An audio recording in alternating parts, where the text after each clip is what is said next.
Welcome to Bounce, playful, unfussy conversations with SoCal's arts and culture stars. I'm your host, Susan Petrella, a lifelong arts and culture patron/advocate and the rockstar consultant who rockets your business to success. Each Wednesday, I'm hanging out with cool, clever, creative individuals. Today's guest is Carolin Peters.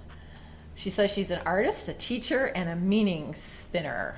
We're going to get more about that, what she means by a meaning spinner. She was born and raised in Germany. In her artwork, she loves to combine nature, introspection, and image making. And this happens in quick, observational pen and ink sketches, meticulous, imaginative charcoal drawings, or colorful oil paintings. Welcome, Carolin. Thanks. Glad to be here. So Carolyn and I go back, a ways back, probably like 10 years back. So we're going to start there because I haven't seen her in 10 years. So what have you been up to? Because I think I left her and she had opened kind of like a studio space in Orange at the time, Cura Studios. And so let's start back there before we actually talk about that. Yeah, so I think we got to know each other through Laguna College of Art and Design where I was teaching. And I wanted to build my own art studio space where you didn't have to go for a full degree to learn how to draw and paint. You could just do it a little bit for yourself, but like in a really high caliber way. So it wasn't just like a watered down version, but like, this is how the pros study, and provide that though through my own venue. And so I built that with a little bit of your help in the beginning. And it was really a lot of fun. I was collaborating with a lot of other teachers that I admired and built a little community. And then COVID came around and I was lucky enough to, right before that, to close the doors on the physical space and transition everything into an online business where I was then teaching people online how to draw. Okay. And I really dialed in eventually on people who want to learn how to draw anything in any way they want. So from imagination, render something really well with value, basically help them to master drawing. And that was what my online business was focused on, just teaching people how to do that. And I found those people through YouTube by making YouTube videos for them. And that was going well for quite a while. Okay. And then I realized, I'm spending all this time teaching others and having less and less time for my own art, and I want to create more. And so I started drawing more, and I'm teaching, I'm learning how to tattoo, and I'm not teaching online anymore. Now I'm just creating my own artwork, whether it's on skin or on drawing paper. So teaching's gone by Teaching the wayside. Is no longer. It's been a big part of my life. That career, it was part of your life. 2008 till, I guess, the beginning of this year, and now this year is the beginning back into just creating. So why tattooing? What was the interest in moving in that direction? So pursuing this business on teaching people how to draw, that was a real passion business. My passion was learning to draw because I admired that in people around me from when I was a little kid. It's like, oh man, I just think it's so cool if you can just sit down and just draw whatever comes to your imagination. And I couldn't. And even though I had gone to Laguna College of Art and Design where they teach you all these classical skills, I graduated and I still couldn't draw from my imagination. And that really bummed me out. It's like, I can render stuff, I can use photo references, but that's not really what I wanted, why I came here. And so I guess through running my own business, I taught myself the thing that I always wanted. And tattooing is I think the ultimate test of do you know how to draw?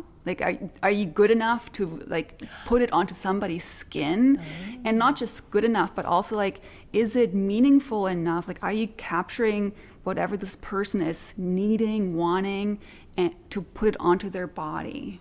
It's not just so it's not just a design on a shoulder or whatever. There's a lot of emotion. What do they want for themselves? And can I draw that out in a way that feels really personal to them? And I feel like that's where my trajectory has led me. Get really good at drawing and being good at spinning meaning. That's what he said in the beginning, right. and bring that to people. So I think that's the connection. And so how do you do that? What's the process to learn? To learn tattooing or to create a design for somebody? Okay, tattooing, and then we'll do creating a design. So process to learning tattooing is you find somebody to mentor you, like you get into an apprenticeship situation, just like how the artists way back when would apprentice with a master. And since it's such a tactile thing, it is really the best way to learn that in real life, like in person. Like you can get a lot of the theory online, but then that only leads you like 50% of the way, because you then need to test that theory out on the body. Like, how does the skin respond to this needle? How does the skin respond to that needle? Like, tattooing a thigh is different from a shoulder. Like, there are bones yeah, so there's so many elements to it that you have to consider, and the artists who have been in the tattooing game, they have all that information and they can guide Almost me. need an anatomy degree. Well, anatomy is my passion, so like I am well equipped for that. Yeah. But Caroline's also, there's a new show at Coastline College's Art Gallery. The autumn show is Take a Seat.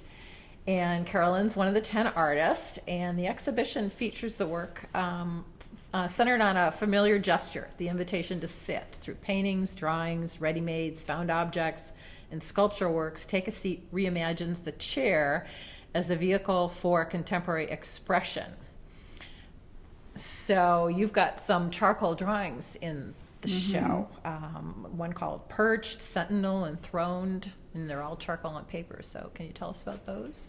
Yeah. I mean, did you create them especially for the show, or were they already created, or It was how did they come about? When I was creating this series of drawings, it's like all these elderly women in kind of austere clothing and odd headdresses, and they all have like very intense kind of auras around them.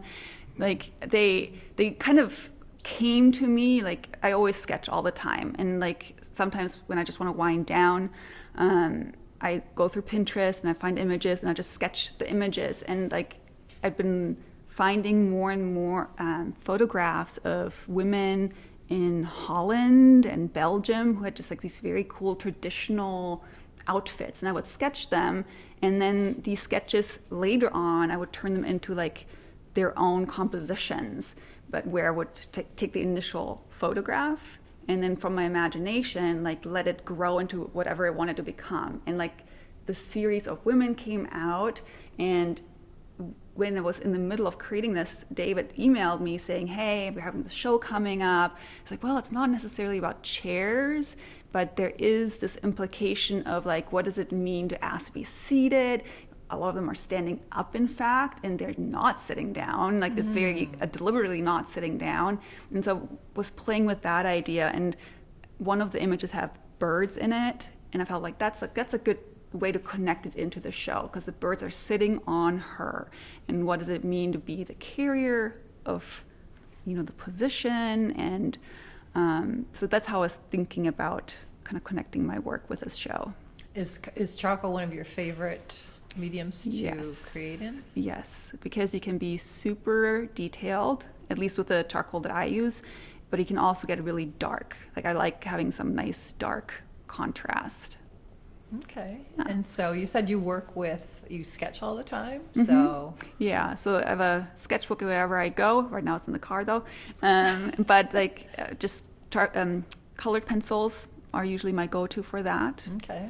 And I don't know, it sounds kind of weird, but like when I draw some of these little sketches that are meaningless, they talk to me, like they follow me throughout the day, and they're like, it's more you like have to visual. Do something with them then? Yes, from, like from it's kind of like they kind of nag at me. It's like they present themselves sometimes in very flamboyant ways, and other times they're just like really quiet. And so like all of these women who were in my drawings, like they were those like me next, me next, me next. So I don't know, maybe that's weird, but that's how my creative things come out. Well, I guess you're dialing into their energy, which really, I don't know, we can go to do, which really never goes away, right? Because we're all energy, so it's out there somewhere. So are there more in this series too? Or? Yes, so I have about 20 of them, but they're still in the more in the making.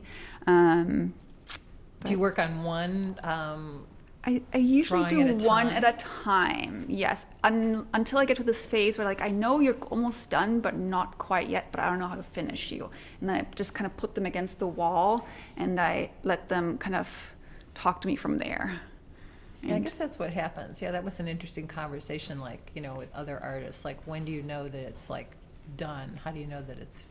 Well, and that's interesting Done. because for the past few years, I've been teaching people. Like, when I was teaching them in my online course, the very last module was like, well, how do you know you're finished? And like, rather than just haphazardly abandoning your drawing, like I figured out, oh, well, you can finish it if you know what you're intending to communicate.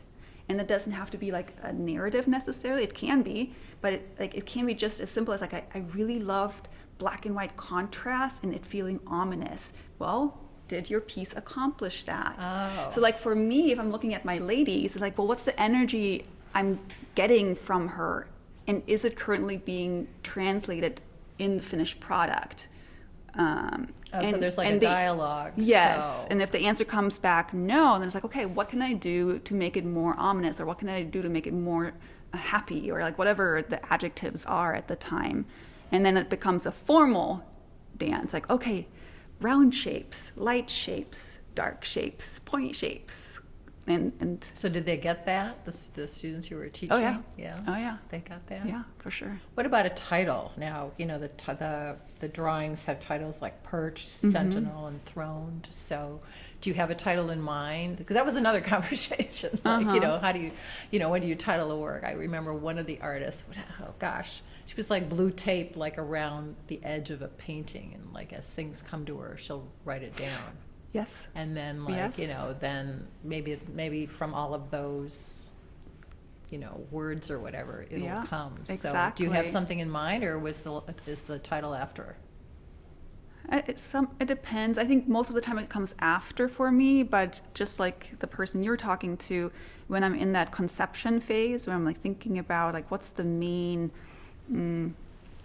drive of this image, like what's the thing I want people to walk away with, like I write little words like on those sketchbook pages, like next to the little thumbnails, so like in those words might end up becoming the title or kind of lead me to the title eventually. So you must have a lot of sketchbooks. oh yeah.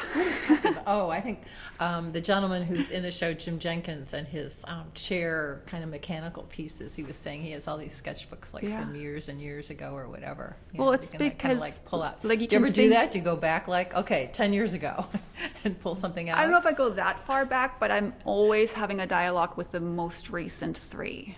Oh. Yeah, because I'll remember pieces that are like I Are haven't they- done anything are they with you open yet. Then? Are they? No. Are they? No. No, but but you have them there are out? days when I'm like, okay, I'm just gonna flip through and see which ones call still to me, and some I know where they are. And like, you're still calling to me. I know I haven't gotten around to you yet, but like it's like their dialogue is kind of like still there. Now I'll have to ask my other artists that I interview if that happens to them. They have this kind of dialogue. So Yeah.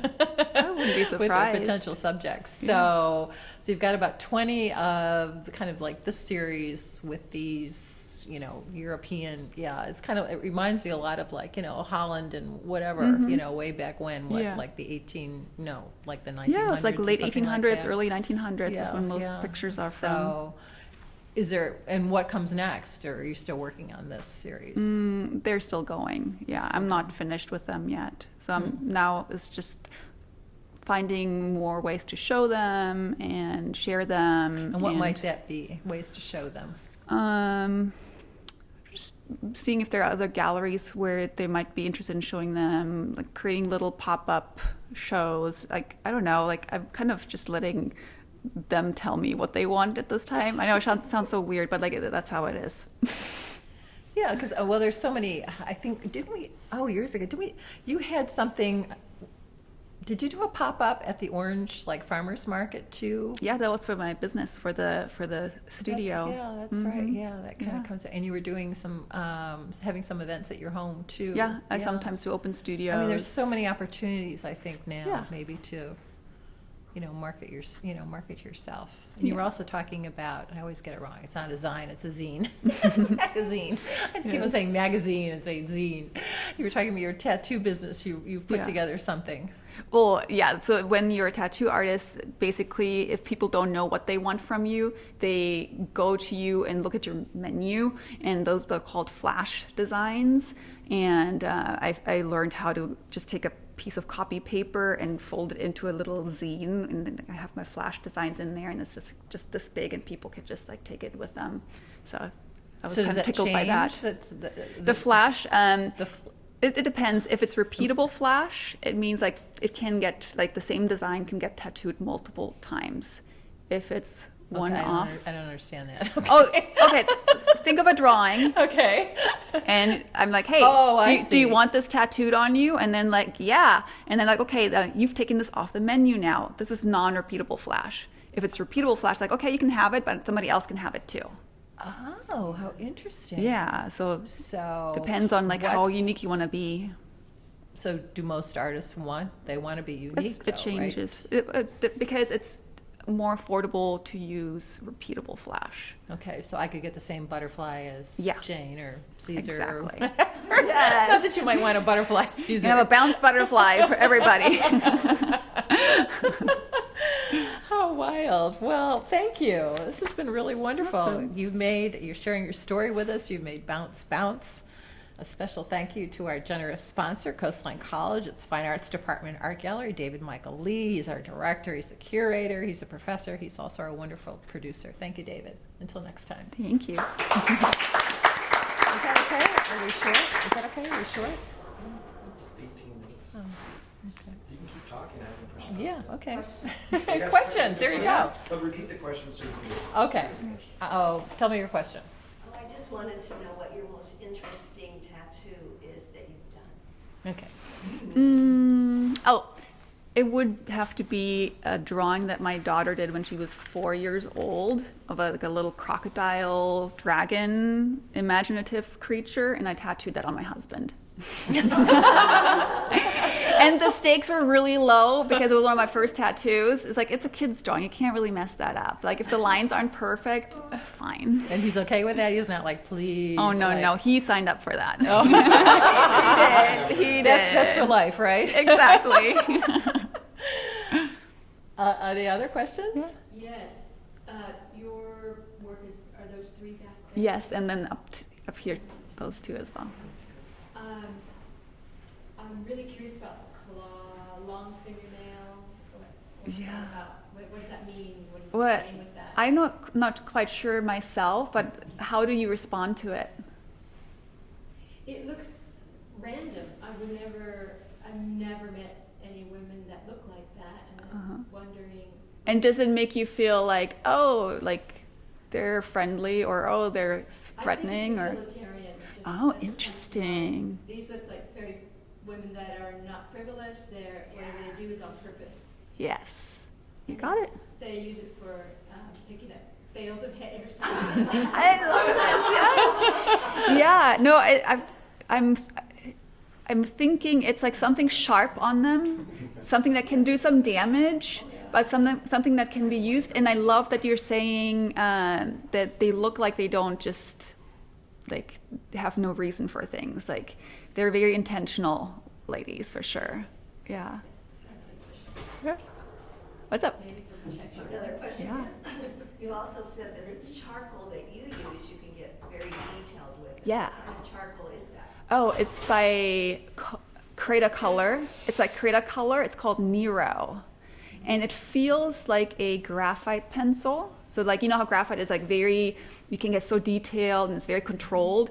But then charcoal has that oomph of like a nice black, but it's a little bit more like smudges everywhere and like powdery. And so the Nero pencil combines the graphite qualities with a charcoal quality. So that's what I love. Yeah. Well, thank you. Cool. Thank you. Yeah. All right. I'm vacating the seat, right?